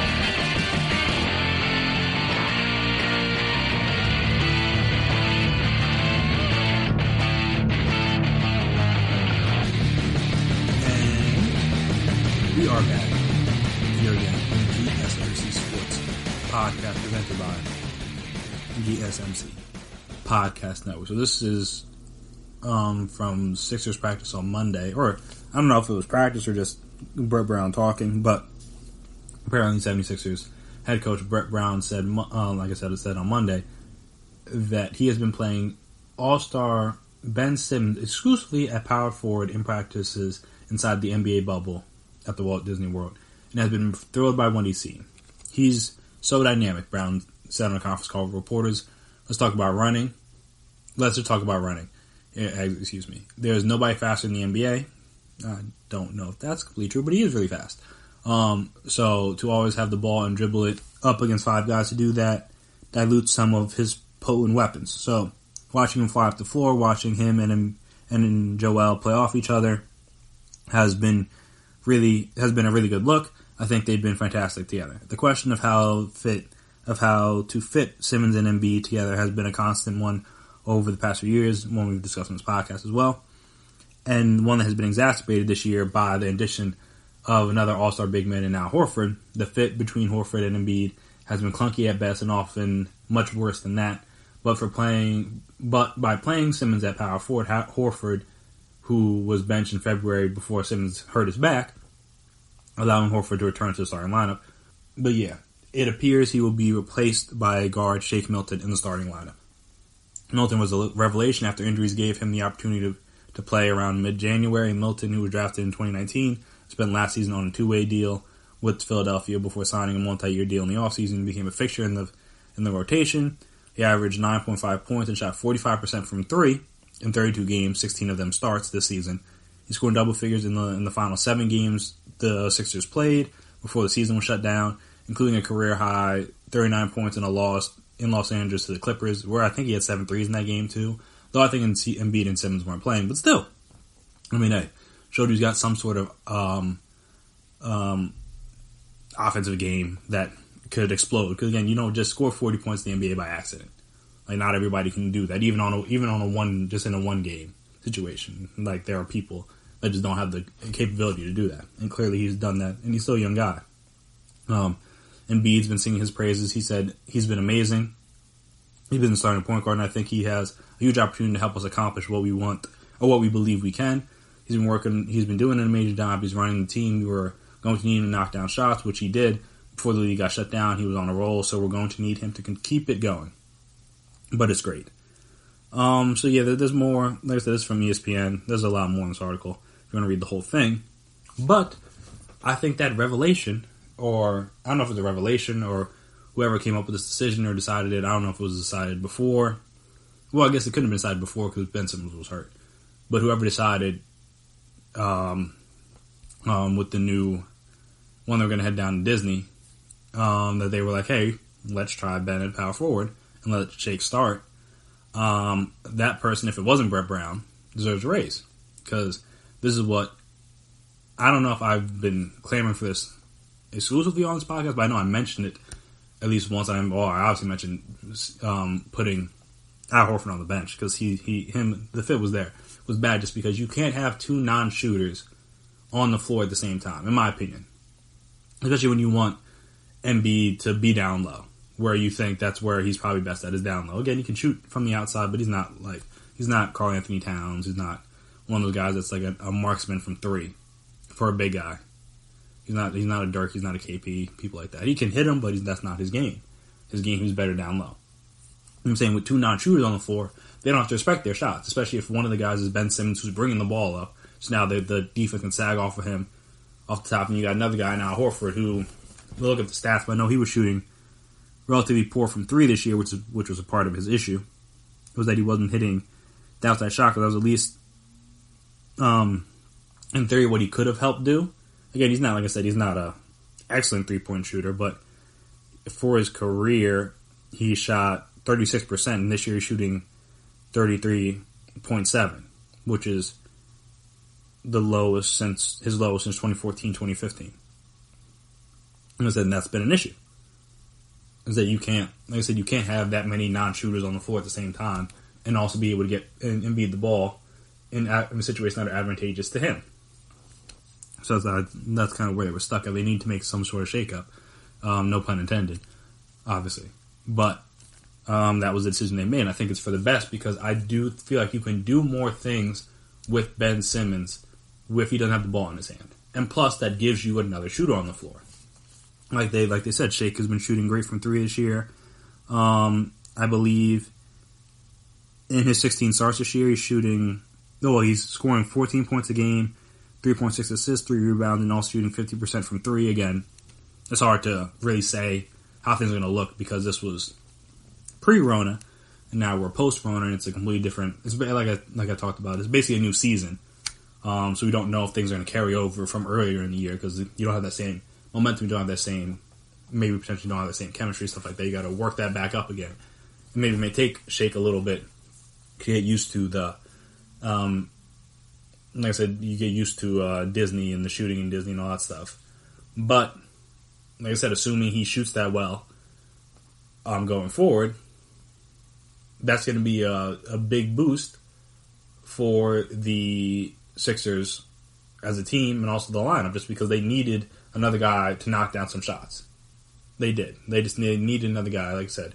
If Ben Simmons not doing it, if Embiid's not doing it that well, and obviously Horford wasn't doing it, they needed another guy. And if Shea can be that guy, then I feel like that opens up the offense completely. And again, with Ben Simmons not having the ball, now you can't sag off of him as much. It's going to make things more difficult, especially if he's like down low. Because if he's down low, that's where he's going to score. So you have to pay attention to him. You have to guard him. And like I said, you can't leave him alone to help off of Embiid because he can do a lot of good work around the rim. And also, again, you can get him involved in pick and rolls. You can, I mean, he's not going to do like pick and pop and stuff like that, but you can involve him in different ways now if he doesn't have the ball in his hands. Because, like, once he has the ball, like, all right, he's just facilitating the offense. And, like, once he does that, like, he's maybe doing, like, backdoor cuts or whatever, but he's not, like, running around screens, not doing any of that stuff. And also, like, his guy's not guarding. If he's standing up near the top or on the wing or something, his guy's not guarding him because they don't have to because he's not going to shoot. So, if he's not going to shoot, which, again, is something that he should work on, but doesn't have to, I mean, if he didn't work on that over the quarantine, I get it. But also maybe it makes some sense why he bulked up a little bit more. Because if he's going to be going up against power forwards instead of on offense, instead of point guards now, or like guys that he's normally bigger than, then it makes sense to add some more weight. If you're going to be banging down low with those guys, just to make sure you're ready for that beating and you're able to. Granted, it's not the whole season, but again, you're prepared for it and you're ready for it. It's the kind of thing. So. If that is, again, can't say for certain that's the reason why he bulked up. But again, he was able to bulk up, and now he's healthy. The back's good. Everything's good with him in that regard. And so it makes sense. And like I said, we'll see how it plays out. But I think this will be an important step for the future of the Sixers in terms of how their team may run or their offense may run. Again, I know obviously Embiid had the constantly said the offense to run through him, and I don't disagree with that per se. He's the best offensive player. But obviously the Embiid and Simmons things, that's going to always be the debate. Like, can they fit? Can they fit? Can they fit? And they hadn't really fit because, again, with Simmons handling the ball out top, it's easy for the defense to collapse down on Embiid when they didn't have the necessary shooting around him. Now, if you have a guy if you have Tobias Harris out there, or Shake Milton out there, you got whether it's Thibault or Josh Richardson or somebody like that, the starting lineup along with those guys, or even like when you have like guys like Alec Burks in the lineups, different people, like you now have more people around Embiid and Ben Simmons that can shoot if they're going to be getting the ball down low. So now you either got to choose whether you're going to play them one-on-one and let them do their thing, which if you do, then Embiid's going to have a lot of games where he scores 30. Whether you help off of him and leave the shooters open, who I know Tobias isn't shooting that great this year. Actually, let me just look up their team because that'll be easier than trying to look through everybody. Per game. No, Shake Milton. Trey Burke's not really getting that much tick. But Korkmaz, he's shooting 39%. And Tobias Harris is shooting 36%. Myles Garrett shooting 36%. Thibault shooting 36%. So yeah, so maybe not Josh Richardson because he's shooting worse than Ben Simmons, which is yikes. But he's also been hurt and stuff. So I was thinking Korkmaz. He's another guy that can shoot, but he's not going to start. But you understand what I mean. Richardson has started every game, almost every game he's played in. So if he's healthy, he'll be the starter. But yeah, so you got, like I said, you got a guy in Milton shooting 45. You got Tobias shooting 36. Josh Richardson, who can hit threes, he's just been up and down this year. Or even if it's Thibault, he's shooting 35% as a rookie. It's not bad. Yeah, Josh Richardson for his career is a 36% on 3-point shooters. This is just like a bad season for him, personally. But yeah, so now you have more guys out there that can shoot. And like I said, that makes them a little bit harder to defend, because either you leave Simmons and Embiid one-on-one down low, or you help off of them, and now they're having the ability to pass to 3 different guys that can all knock down open jumpers, which is not something they had before, because Horford was out there and he wasn't helping with that. Or, like I said, it was just Embiid down low, and we had Ben Simmons out top, and he's not even going to shoot. They'll make it. So, like I said, I think it'll be important for just them on the court in the short term, but again in the long term, if you realize, like, all right, we may have figured something out here on how they could work. Like, instead of trying to force Simmons to be the point guard, which again, he's shown he can be because he's made an all-star. He's been an all-star doing it a couple of times now. But just like, again, he's 6'10", and he can't shoot right now. So you can't, in the NBA today, you can't have a point guard unless he's, unless he's Ben Simmons, because it's worked for them. But your point guard has to be able to shoot. Like even like Lonzo, who's not really a known shooter, but is obviously a bigger guy, good passer, stuff like that. I'm trying to see, what is he at right now? Even he's at 38% from 3 this year. So again, he's upped his 3-point ability. So again, now you can't just leave him open, because before he shot 30 and 32% his first 2 years, and now, like I said, he's now shooting 38, which is a big difference. Now it makes him hard to defend, and thus makes the Pelicans harder to defend. So if you're not going to have that, then you got to try Ben Simmons in a different position or a different spot on the floor, where he's not going to damage the team so much by not shooting, and at power forward, where he'll be able to move around more and be able to be closer to paint. That seems like it'd be a good idea. I don't know why it took so long to realize that, but again, you pay Al Horford big money, you're trying to make it work. I think that's what happened. But it's nice to see that, like, you weren't beholden to that for too long. Learn the error of your ways. Like, all right, we need to fix something because we want to win a championship. This is not the lineup that's going to work for us. So they found a new lineup, and we'll see if it works. Like I said, we won't really know what's going to happen with all that, because again, the Disney Invitational is going to be different than the NBA playoffs would have been, especially since who knows if Ben Simmons would have even been out there in the beginning. But at least the Sixers seem to take this time off to reevaluate some things. It would have been bad if they would just came back out and were like, yeah, we're going to start the normal starting lineup again. It's worked enough, but that could be better. And I think this move will be better. Putting Shake in, like I said, adding another ball handler, so Ben Simmons not to be the primary guy, adding another shooter to get more space on the floor. And then, like I said, you're not losing Ben Simmons' defense out there. He still can guard whatever position you want him to guard. I think that'll be big for the Sixers. Which is, like I said, I think they could, if this works, the Shake continues to play the way he had been playing before, with now Ben Simmons back, with now Embiid healthy, I think they could, like I said, I think they could be a team that makes a run. I don't think they're a team that anyone is going to want to play. Like I said, outside of the Bucks, you could argue they have the next 2 best players in the East. And that's going to matter, I think, especially in the playoffs. I mean, like I said, look at LeBron James' last year in Cleveland. Literally, the only reason the Cavs made the finals was because of LeBron. You put almost any other superstar on that team, and they don't make it to the finals, I don't think. Even KD, as well as he played in those playoffs, those 2 years, and he won back-to-back finals MVPs. I don't know if he could have taken that Cavs team to the finals, because that team was not great, especially once Kevin Love was out with the injury. And like I said, because they had to trade Kyrie and all that other stuff.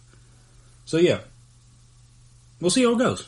Like I said, we really don't know what to expect with this, with this bubble play, like the play in the bubble. But if this works, Brett Brown might have saved his job, and we might be able to put to bed all the Embiid, Simmons, can they fit, can they work, do you need to trade one of them talks. Might take it a few years, maybe a few years too long, but we might finally be there now. So we'll see how that goes. Hopefully for them it works, because if this doesn't work, I don't know what they're going to do. But like I said, hopefully for them, it works. And speaking of working, It seems that Snitch Hotline is getting some work inside the bubble. So we'll talk about that. We'll talk about the funny Rashawn Holmes situation that now has him quarantining, and also just my opinions on the hotline if I would be using it if I were down there. So we'll discuss all that right after the break. Stay right there.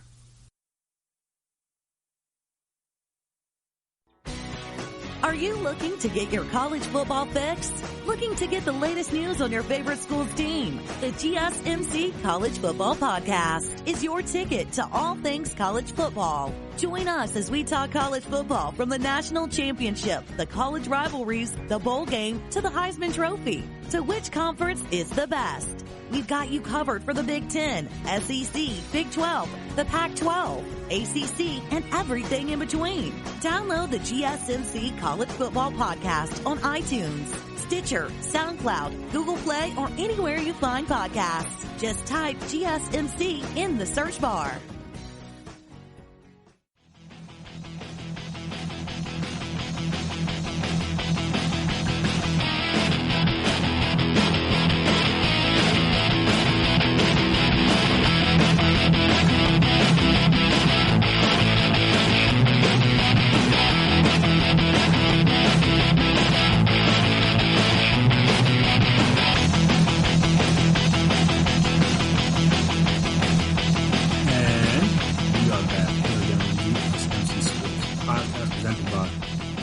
GSMC Podcast Network. So, according to Shams, he claims, the sources are telling The Athletic, that multiple tips have been placed into the NBA's anonymous hotline to report protocol violations on campus. I didn't mean to start laughing.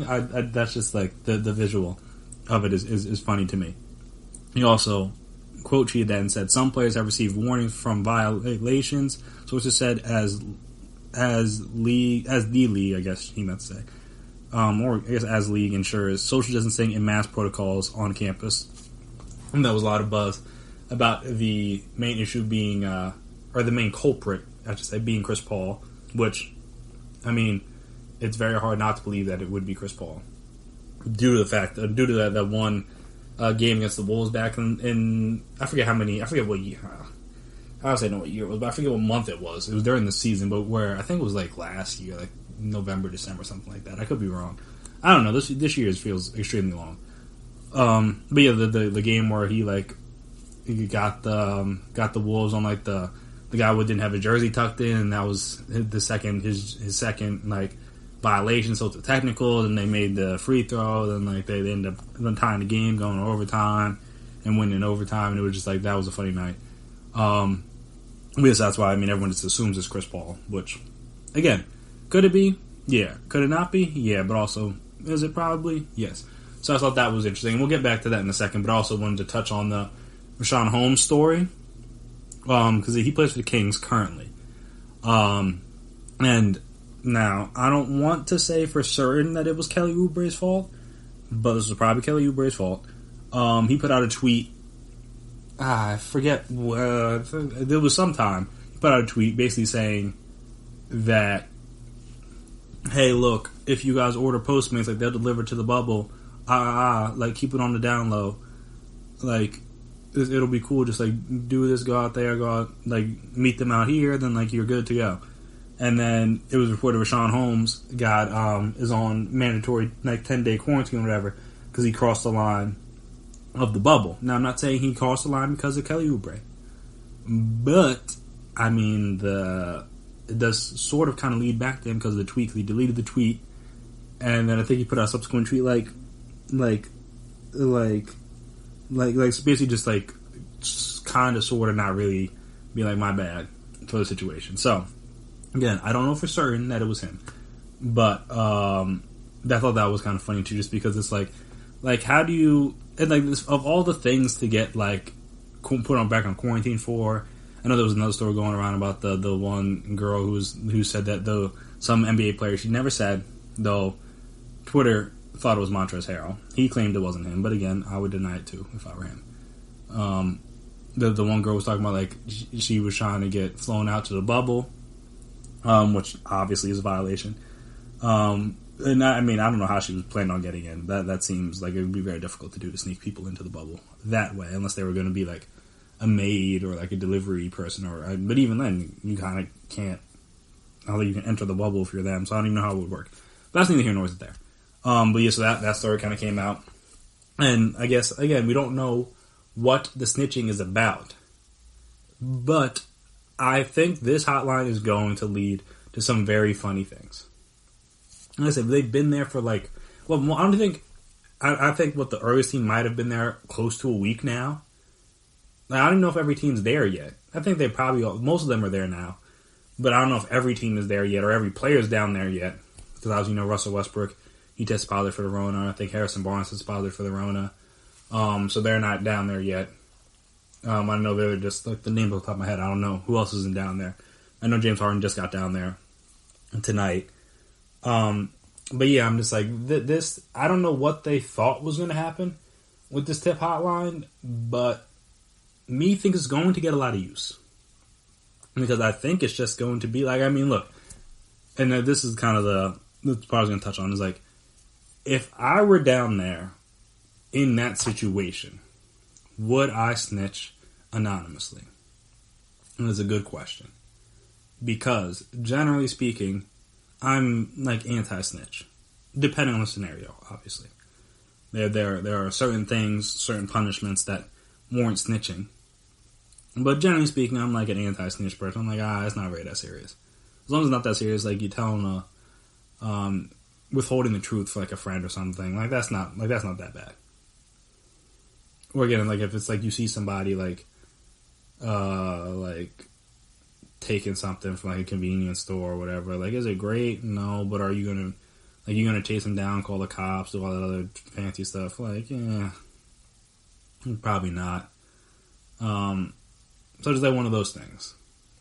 I'm not gonna say I'm gonna actively participate and/or aid them in doing it, but I'm also not gonna be calling out, and that might be wrong of me to do.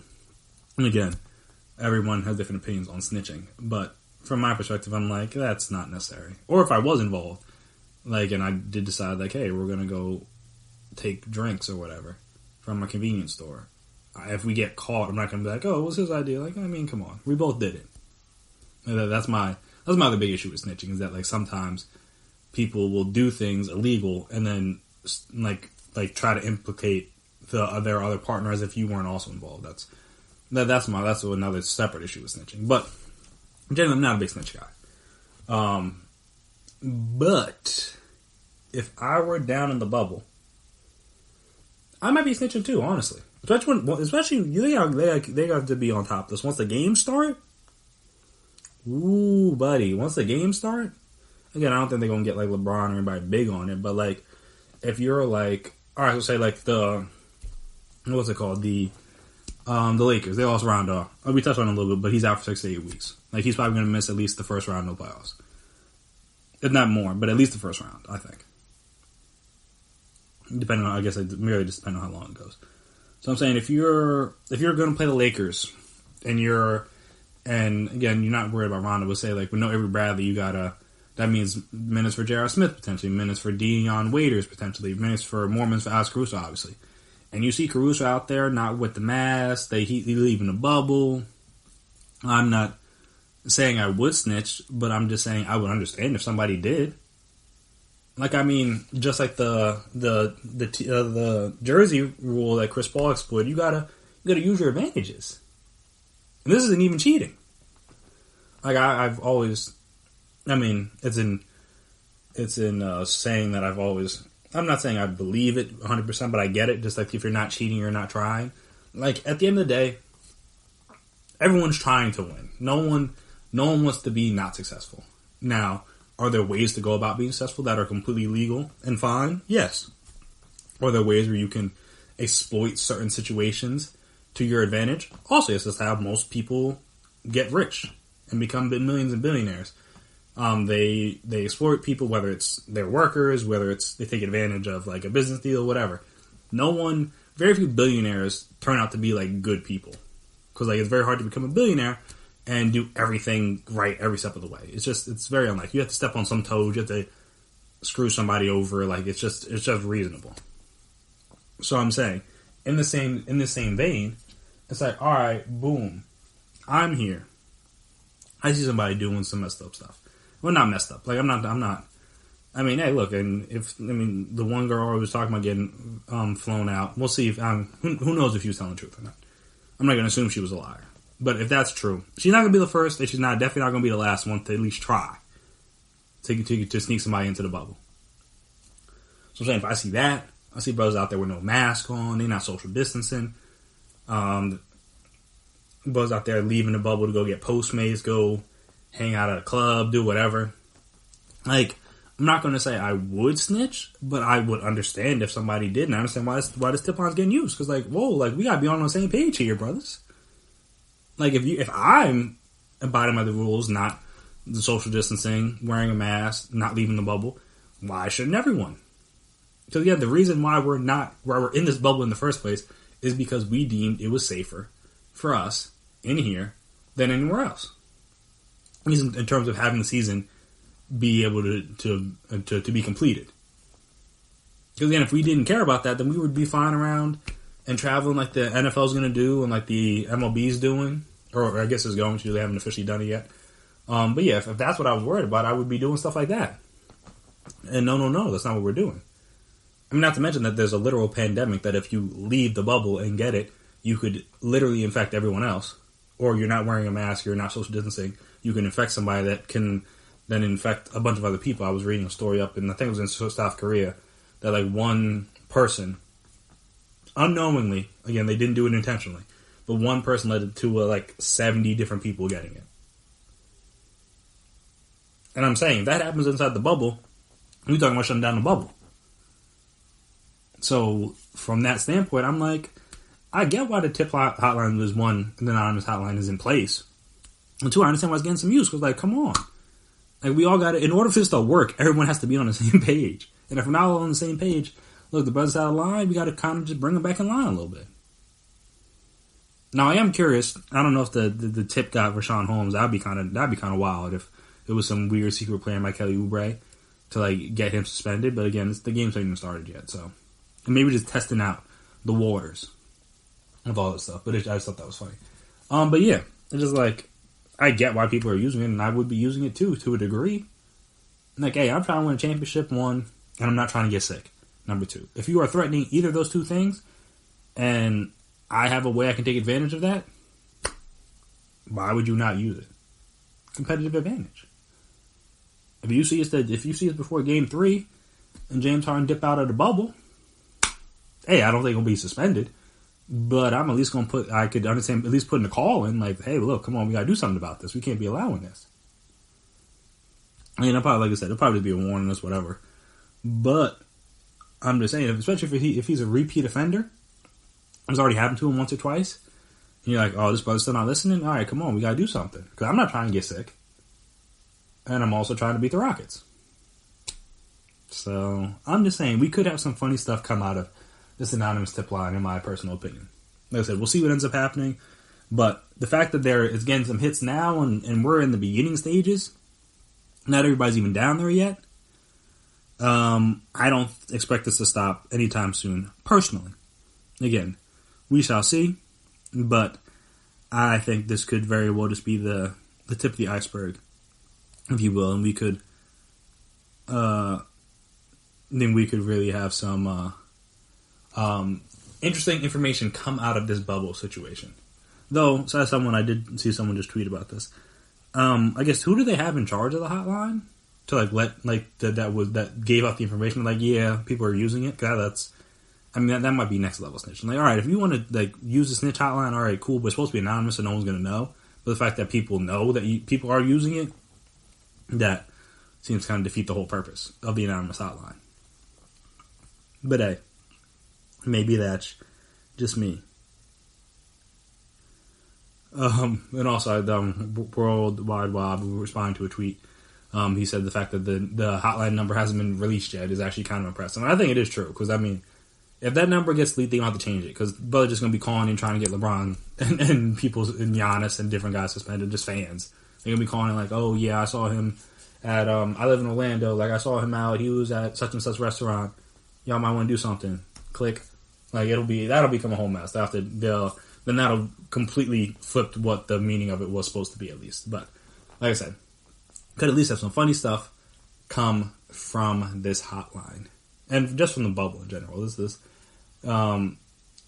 I mean, we'll see how good the basketball is, but the outside stuff, the entertainment stuff, the auxiliary stuff, if you will, could be just as entertaining, if not more. So we'll see how that goes. And speaking of entertainment, it seems as if Philly fans may, or may not, we'll get into it, have to find another source of entertainment this upcoming fall, winter, potentially, at least into next year, some other sort of entertainment.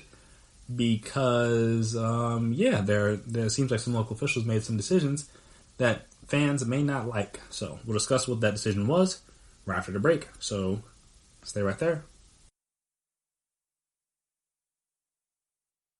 Check out the show built around the women of MMA. From the UFC, Invicta FC, Bellator, and One Championship. We got the fights covered. It's the Golden State Media Concepts Women's MMA Podcast. The latest news of upcoming fights, discussions of previous matches. Join us as we talk to and about the biggest names in women's mixed martial arts. Past, present, and future. When it's the women's fight game, you know where to listen to. The Golden State Media Concepts Women's MMA Podcast.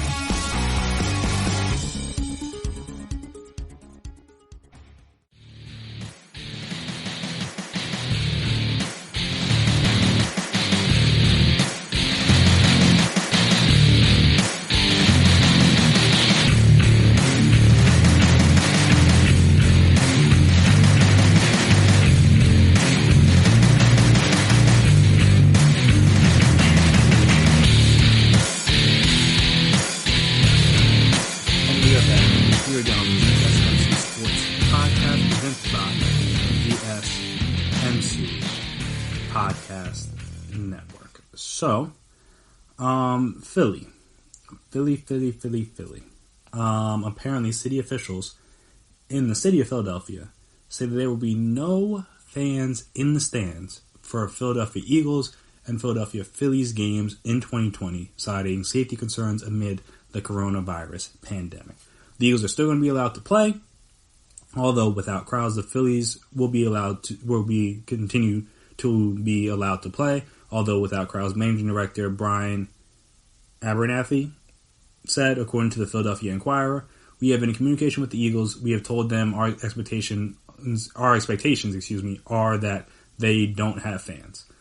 Philadelphia Health Commissioner Thomas Farley said he believes that baseball and football games can be played under the safety protocol suggested by both leagues, but having fans in the stands would be too great of a risk, something I said months ago, and even said how many ever episodes ago when we were talking about NFL fans signing waivers. That was nuts. I do not think that they can have spectators at those games. There's no way for them to be safe having a crowd there.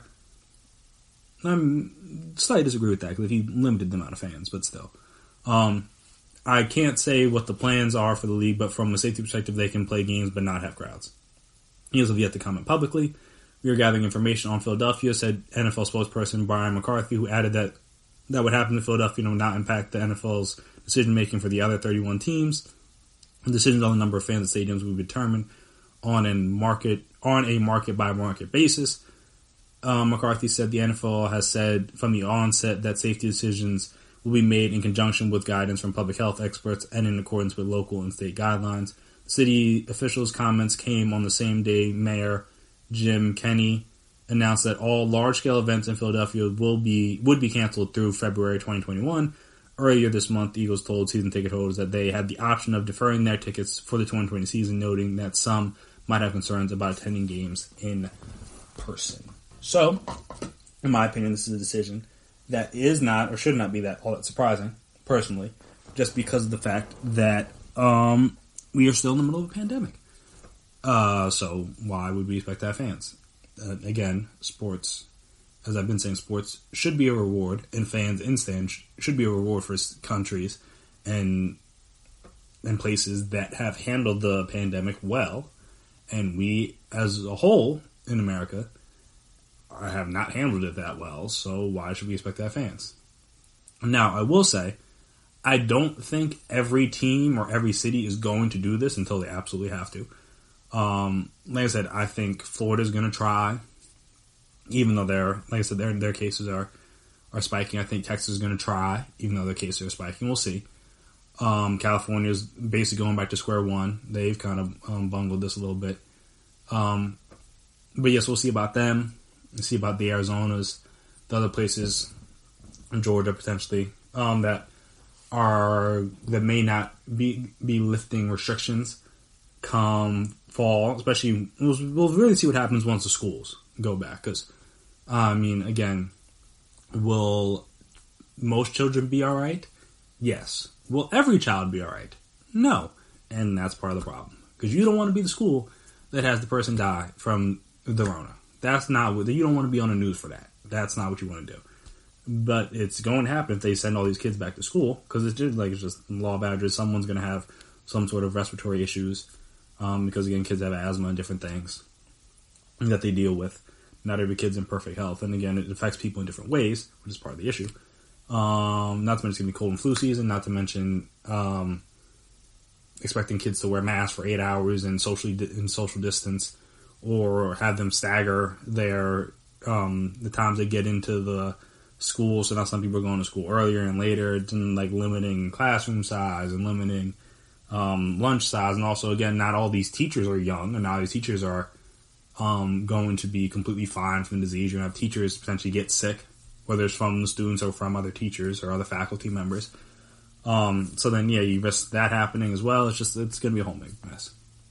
But, the country's already shown they care very little about children, so it wouldn't shock me if they send those kids back.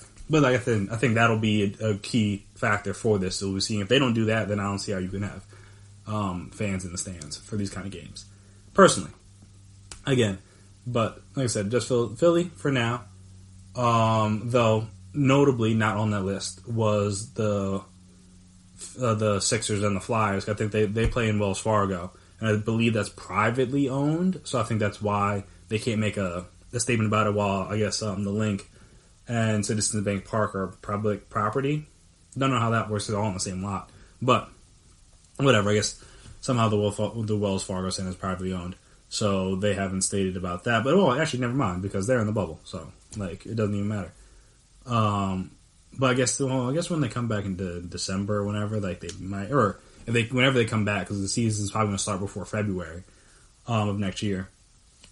So they won't be in the bubble in theory, but like I said, I guess we'll see what the Wells Fargo decides to do when the time comes. But they don't have to make a decision on that anytime soon. Same thing with the NHL. Like the NHL is going off in their own bubble, and they figure out when the next season is going to start, how they're going to play, and all that stuff. But to this point, to add on to this point, there was some news with or about vaccines in this country. Apparently, the one there was a study done and some research that was done on, I think it was about 40 to 50 people, and it said the vaccine worked the way they intended it to work, and now they got to test it on a much larger scale to see how it affects things. Then eventually we'll have to mass produce and do all the other steps in order to get it to market for people to be able to use. But for the time being, that's at least a step in the right direction, you would think, when it comes to this kind of stuff, in terms of being able to get closer. So I thought that the juxtaposition of those two things happening on the same day is kind of funny. The fact that on the day that all right, we've had some progress in a vaccine, though. Again, that's the thing about vaccines. Again, this doesn't have too much to do with sports, but from my understanding, vaccines take a while to be good and serviceable. No one really turns around a vaccine in 6 months.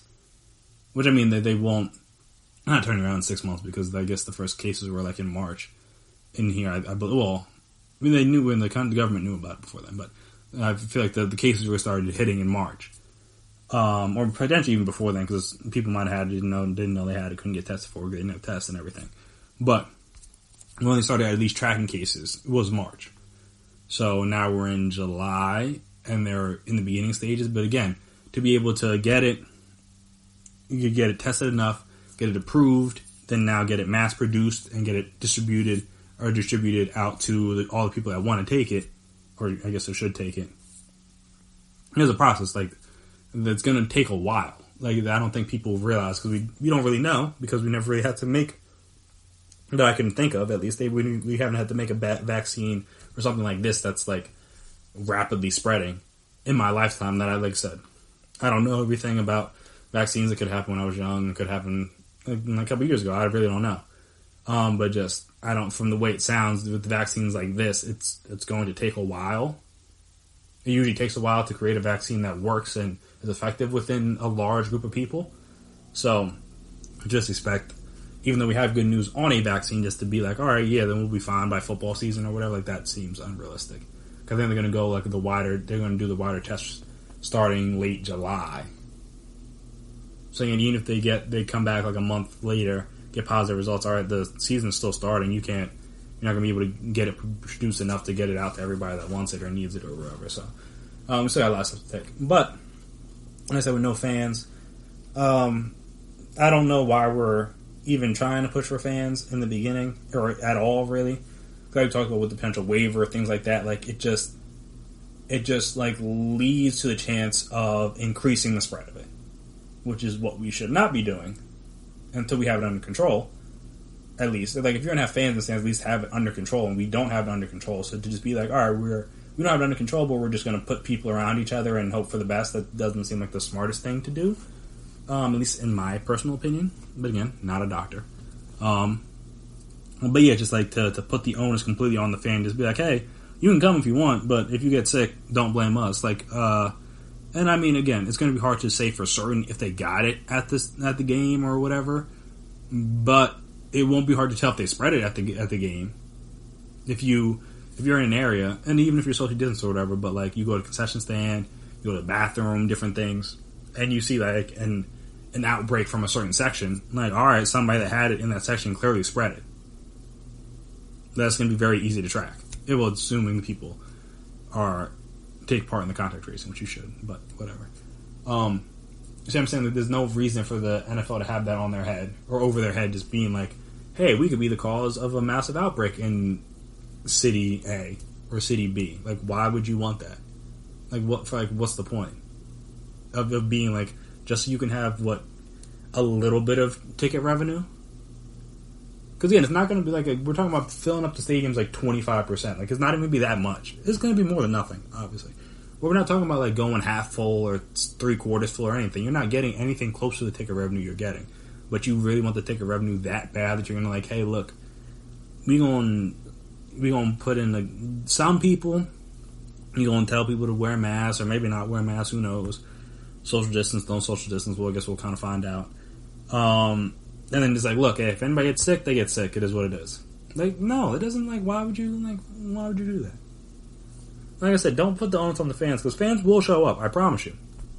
A lot of people on, again, Twitter's not the be all and end all of the world, but a lot of people on Twitter saying they would willingly sign a waiver to go see a to go see a sporting event. And I'm is it that? Is that serious? I love sports. I like viewing them in person, but I don't like viewing them in person enough to go do it during a pandemic, just because that doesn't seem that's not a necessary thing to do. Granted, I don't have season tickets or anything, so my opinion would be different, but I'm it's a cool experience and stuff, but I'm do I need to go see a game that bad in a pandemic? I don't feel like that's necessary. Hey, but again, that's just me. Everyone's different. But I'm just saying, if you leave it up to the fans, fans will show up. I promise you. They will show up, and then we're going to be shocked when it comes to the winter, or the fall and winter, when flu season kicks back up, and you're wondering why are we seeing massive amounts of cases and everything? Because it's oh yeah, we just let people congregate near each other every once a week, and then we're shocked that these towns are going to be you're going to be peaking again. That's assuming they don't take the proper protocols, but seeing the way this country has handled it kind of individually, there hasn't been a whole lot of uniformity from the top down. It's just kind of every state is doing their own thing, and every state has people both mad and happy at what's going on at the same time. There's like, there's people, if your state's not doing anything, then there's people happy about that, and there's also people annoyed about that. If you're doing something, then people are mad about that or happy about that. If you're doing a lot, then people are happy about that or mad about it. It's just like, we can't be on the same page in anything in this country right now. So that's a bit of a mess.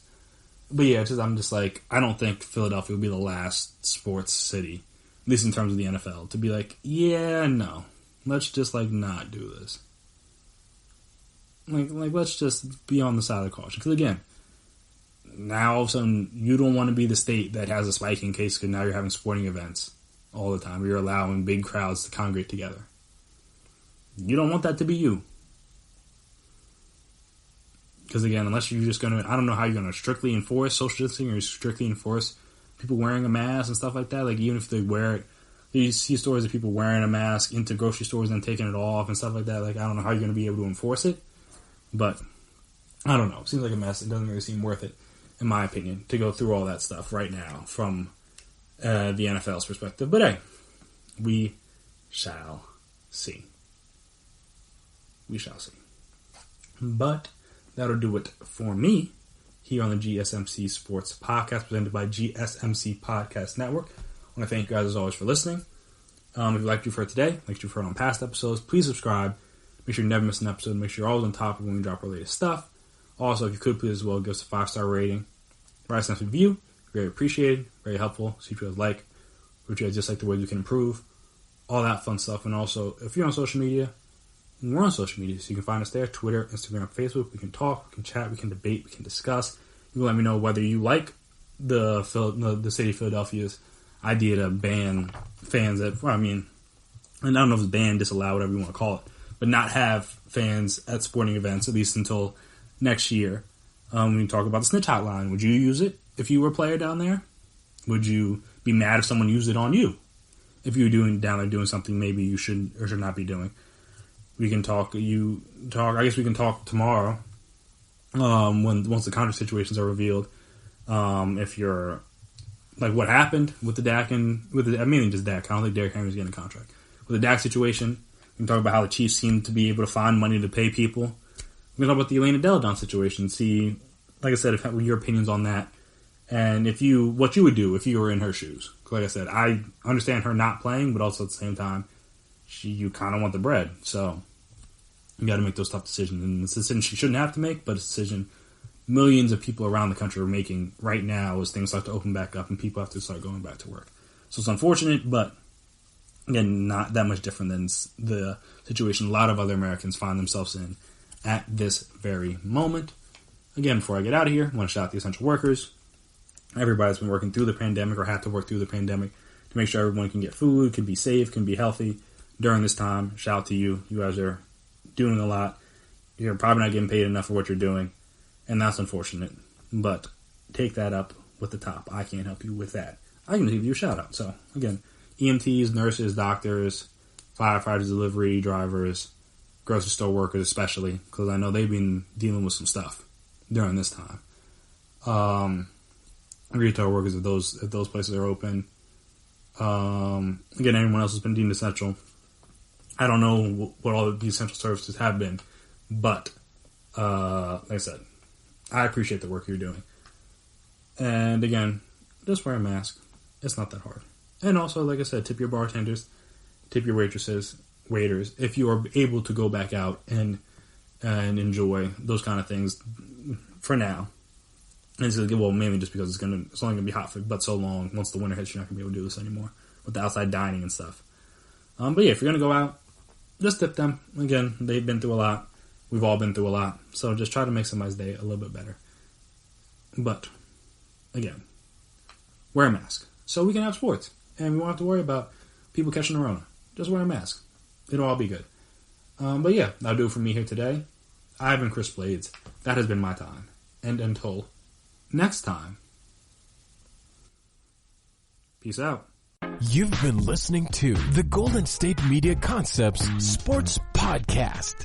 part of the Golden State Media Concepts Podcast Network. You can find this show and others like it at www.gsmcpodcast.com. Download our podcast on iTunes, Stitcher, SoundCloud, and Google Play. Just type in GSMC to find all the shows from the Golden State Media Concepts Podcast Network. From movies to music, from sports to entertainment, and even weird news. You can also follow us on Twitter and on Facebook. Thank you, and we hope you have enjoyed today's program.